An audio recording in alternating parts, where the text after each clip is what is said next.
What is going on, YouTube universe? Welcome to the Hip and Shoulder, where today, ladies and gentlemen, it is time to get our tips in, especially given the fact that round 21 kicks off later on tonight. I've been slacking, I know, but time to reflect on round 20 before we look ahead to round 21. And round 20 for myself was rather fruitful. I managed to get 7 out of 9 correct, and the 2 that I got wrong is no fault of my own. I could have very well got 9 out of 9 this week had I used my head instead of trying to deep dive into some idiotic logic. The first game was on Thursday night with Hawthorn hosting Carlton, and I thought the fact that Sam Docherty was retiring after this game would have been enough momentum to pull Carlton over the line. But unfortunately, even with Harry Mackay coming back into the lineup, it wasn't enough for Carlton to remember how to kick a winning score or score at all. 3 goals again in the first half of football. Absolutely atrocious. When you think about it, Carlton has been delivering some half-time score lines or score, capabilities and lack thereof over the last month or so that would rival that of the bottom 4 teams. They are scoring like they are completely out of it, and I think at this point in time they would rather have a reset button in their hand and just forget about 2025, move on to 2026.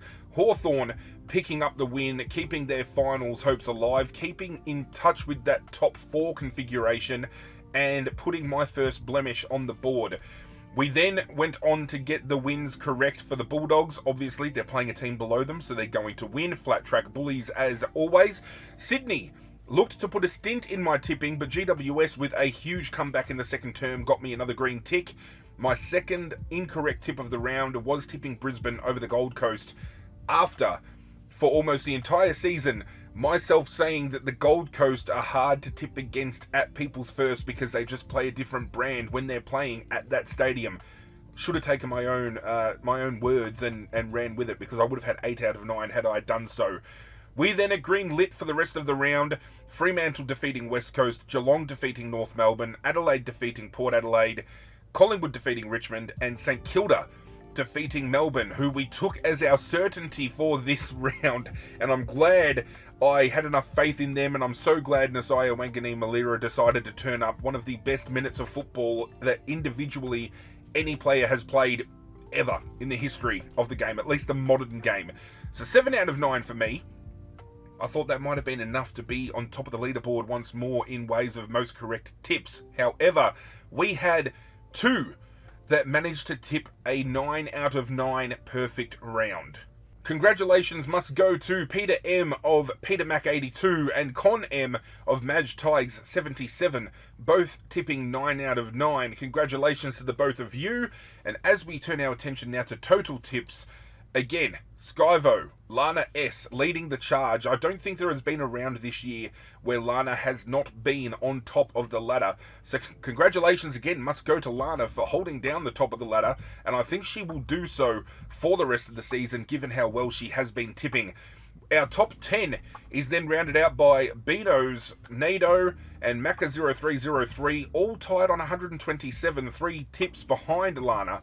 We then have JazzSky13 on 126, Frio90 on 125, Gramercy Riff 78, PMac82, MRL from PA all on 123, and Princess Cahill rounds out our top 10 on 122, tied with Yarravilla. We moved down to 24 overall. I did dip from 23 to 24. I am on 116. That only puts us out of touch of the top 20 by 3 tips, and again, I'll premise, finishing top 20 in your own competition is pretty abysmal, but given the start I had, I was out of touch from the get-go this year, so the fact that I'm still clawing at the possibility of finishing in the top 50% of the comp, we'll take what we can get. Hopefully this coming round, we can make some moves that shift us up that ladder just a little bit more. Round 21 kicks off later tonight, with Marvel Stadium playing host to the Bulldogs and GWS. GWS without their captain Toby Green, also without Josh Kelly and Jack Buckley. I've been calling him Dylan Buckley and then realised just now that I've made a very terrible decision in doing so. The fact that they don't have Buckley and they do not have Kelly key components to their backline and their outside run collectively, and Toby Green obviously providing a little bit of X factor when he turns it up forward half of the ball. So 3 incredibly big outs. However, I would have tipped the Bulldogs heading into this game anyway, regardless of the comment I made recently about never tipping again against an opposition team that is above the Bulldogs on the ladder, because the Bulldogs can't defeat a team above them. Without those 3, it makes it a little bit harder for GWS, but even then, the last time these two teams played was in Canberra, and the Bulldogs still managed to pick up the win earlier this season. I can't look past the Bulldogs here. Playing at home, they've got a lot to fight for. Everything on the line here. They need to win this game to stay in touch with the top 8, and if there's any chance of making the top 8, they need to win. GWS, exactly the same boat, however, though. They are in a position right now where they can still drop out of the top 8. Having a look at the ladder on screen right now, they are in 6th place. A win from the Bulldogs will put them in equal 8th, so it doesn't even guarantee them currently to make the top 8 after this round, but it does mean it puts GWS in a very precarious position that if they drop this game and then drop the following game, the Bulldogs can leapfrog them, determined by, obviously, the Bulldogs having to win next week as well. This is going to be the case for a lot of teams within this, probably, I'd say, 5th to about 9th position. We could probably put a line through Sydney right now. I don't think they're making the 8 at all. Weirder things have happened, though. We have seen some weird shit go down this year. But for me, the Bulldogs at Marvel Stadium are a safe bet, and I'm going to go the Bulldogs by 15 points. I think it's going to be a close game. It's not going to be a blowout by any means, but the Bulldogs obviously coming off of a 90-plus point win last week against Essendon, and then you've got the Giants coming off of a very hard-fought win against Sydney. I just feel the Bulldogs are playing a better brand than Sydney, and GWS struggled in the first half against Sydney. So I feel when you kind of put all the pieces together, this game is made for the Bulldogs to win. I just hope the theory of never tipping them when they're playing a team above them thing kind of crashes down in my face. I hope we get the win here. Friday night, Adelaide Oval, Adelaide taking on Hawthorn. I genuinely believe, and I stumble when I say that word, holy shit, I genuinely believe is what I'm trying to say. Adelaide are a premiership threat. They are very much in line to finish minor premiers this year, and if they finish top 4 and present themselves with opportunity to have back-to-back home games at Adelaide Oval, anything can happen here. They are going to do a number on Hawthorn. I think this is going to be to the tune of over 35 points. Saturday afternoon, Marvel Stadium, Melbourne hosting the West Coast Eagles. Got to back Melbourne in here. They will be absolutely spewing that they fumbled a 46-point lead to lose to St Kilda last week by that singular goal after the siren. Something deep down in me is just kind of urging me on to believe that West Coast can dig deep here and cause one of the year's biggest upsets. I don't think it's going to happen, but there's a realm like deep within that tells me that Melbourne's having that kind of year. You know what I'm saying? But I think Melbourne should get the win here comfortably. Again, this should be to the tune, if they're serious enough, of 40-plus points. People's First Stadium, Gold Coast, that's all I've got to see. It's Gold Coast versus Richmond. I just want, again, a genuine attempt from Richmond to just show some pressure, just come out and have a crack from start to finish. It's what I wanted against Collingwood, and even though we lost by 6 goals to Collingwood last week, I'm happy with the effort that was put in. And we know Richmond this year, we're going to be in a position where more often than not, they were going to get absolutely smacked. This is probably a position where we are going to look that way. This could be a 10-plus goal win, and the Gold Coast need that under their belt if they want to play finals this year. But we saw earlier on in the piece, Richmond did defeat Gold Coast. Gold Coast is one of the teams that Richmond has scalped in 2025. The fact that they're back at People's First, though, absolutely scares me, because, again, they just play a completely different brand. They are a different beast when they play at People's First. This game could get ugly, as much as I hate to admit it.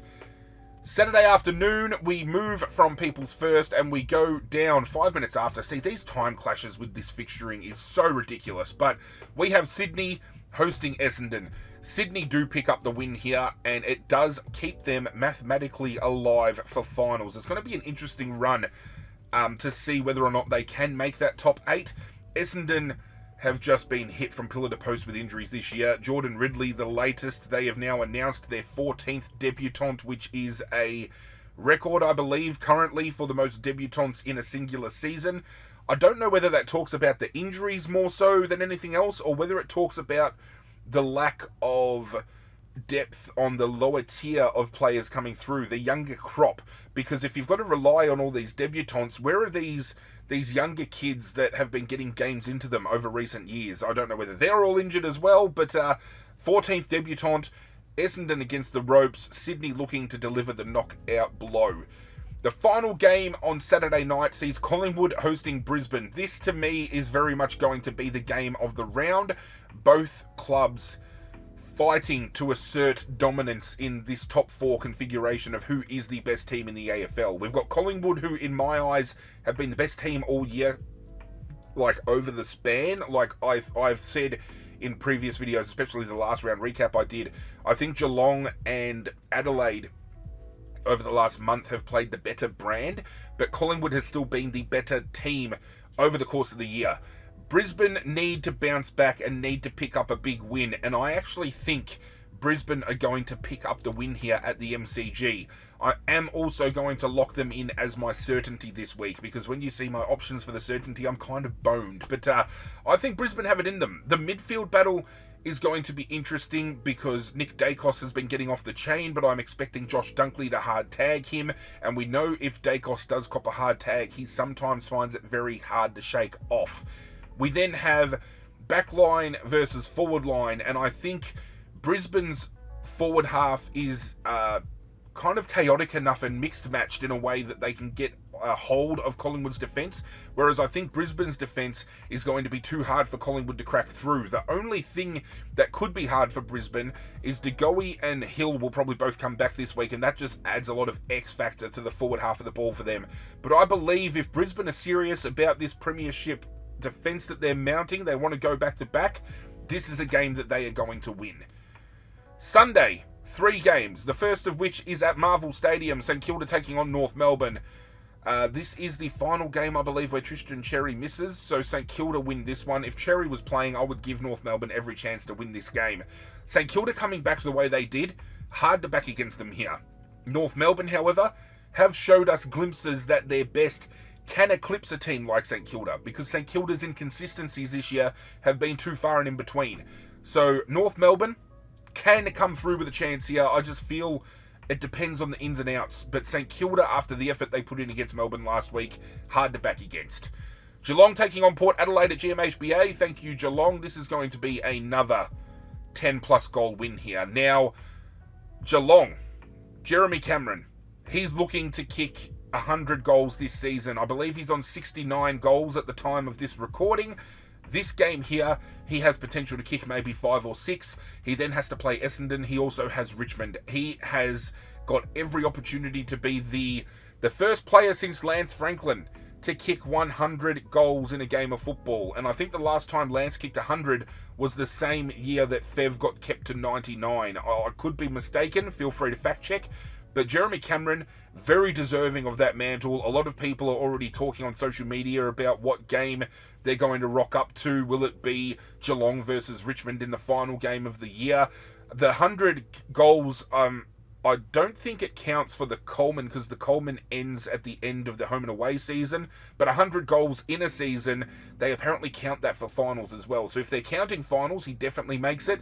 But I think he'll make it before the end of round 24. And he'll go a long way in this game. If he kicks 5 or 6 here, might as well pencil it in. Final game of the round, Optus Stadium, Fremantle taking on Carlton. Freo have won 9 of their last 10 games. And this is going to be no different here. I've lost all faith in Carlton. I don't know whether I can tip Carlton for the rest of the year at all. Inability to score, especially when they bring in the likes of Harry Mackay back and you have the duo of Mackay and Curnow and they still can't find a way. as I said, they're going to want to hit reset, and they're going to want to hit it hard. So, we're going with Bulldogs, Adelaide, Melbourne, Gold Coast, Sydney, Brisbane, St Kilda, Geelong, and Fremantle. Brisbane obviously being my point of difference here, because everyone else is a favourite. No awkward, no awkwardness there with me wanting to move up the ladder and tipping all the favourites this round. When you look at who I've got left for my certainty, I've got West Coast, Essendon, Brisbane, and Carlton. I'm really exposing myself here by going with Brisbane, but if I go with Brisbane, I don't know how we're looking for the run home. Actually, you know what? I need to have a look at it. I need to see on the run home who each team has and whether they're a red-hot chance. Essendon against Geelong next week, there's no chance. Carlton against the Gold Coast at Marvel Stadium.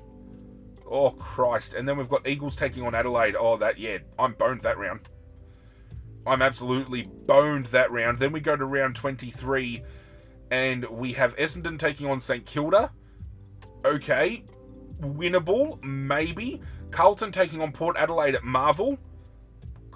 Maybe. But then West Coast taking on the Bull. Oh my God, this is going to get ugly. This is going to get... Is there a round where I can even tip West Coast with any confidence at all? West Coast taking on Sydney at Optus Stadium is probably my best bet to lock them in. Oh, I've done myself dirty here. I should have tipped West Coast against St Kilda as my certainty that round when it happened, because I said, I've got a gut feeling West Coast's going to win this game, and I didn't back myself in. However, that is it for today's video. Do hope you guys enjoy. If you do leave a like on the video. It does go a long way to telling YouTube I'm doing something right around here. If you're wanting to get on board the community we are building, feel free to hit that subscribe button. And if you've got any comments you would like to make about how your team has been going this year, whether you want to talk about anything in particular about the AFL, if you've got any ideas for content you would like to see me make that is AFL related, feel free to leave me a comment down below as well. But that's it from me, guys. I'm out of here. Good luck to your teams this weekend. And as always, I will catch you guys next time.